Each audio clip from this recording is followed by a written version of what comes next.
Welcome to video 3 of the Chronicles of Liberty. We're going to jump back in history a little bit to about 100 years before Christ. And we read of a people here in America in the Book of Mormon. And we're going to read specifically about a king. His name was King Mosiah. And these people were joined by others around this time. And they had endured periods of war, bondage, iniquity, and a rising generation that did not believe in the traditions of their fathers. Sound familiar? They not only didn't believe in a coming Christ, but became hardened in their hearts towards those that did believe with faith, and they began to persecute those believers. Do I have your attention yet? King Mosiah, getting old, and because of a history of those that had joined them that had been led by a very wicked king, Mosiah decided that he would recommend the people going forward would have no king, but would have a system of judges to govern and maintain law and order. I want to read his final words, and for you Christians and patriots here in the USA, I'm going to read his words and replace the word king with the word president, and I'll let you be the judge as to whether history is repeating itself. We read in Mosiah chapter 29, starting in verse 21, I say unto you, you cannot dethrone an iniquitous king or president, save it be through much contention and the shedding of much blood. For behold, he has his friends in iniquity, and he keepeth his guards about him, and he teareth up the laws of those who have reigned in righteousness before him, and he trampleth under his feet the commandments of God.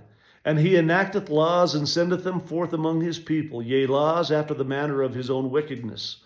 And whosoever doth not obey his laws, he causeth them to be destroyed. And whosoever doth rebel against him, he will send his armies against them to war. And if he can, he will destroy them. And thus an unrighteous king or president doth pervert the ways of all righteousness.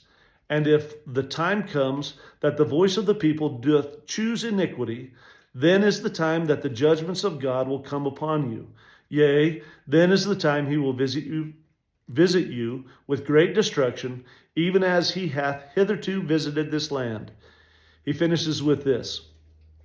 I desire that this land be a land of liberty, and every man may enjoy his rights and privileges alike. Now, this is 100 years before Christ, right? And this is a king giving up his kingship, trying to get judges. Haven't we heard of similar comments from our forefathers? Sadly, to reclaim our country from these wicked men and women destroying our country will not be easy.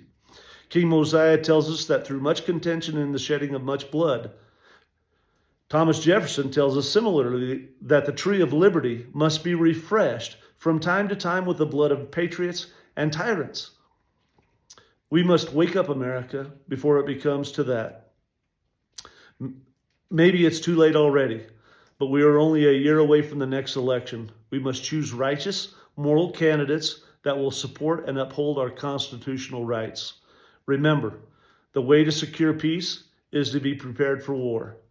They that are on their guard and appear ready to receive their adversaries are in much less danger of being attacked than the supine, secure, and negligent. Benjamin Franklin, Jus Meum Tabor.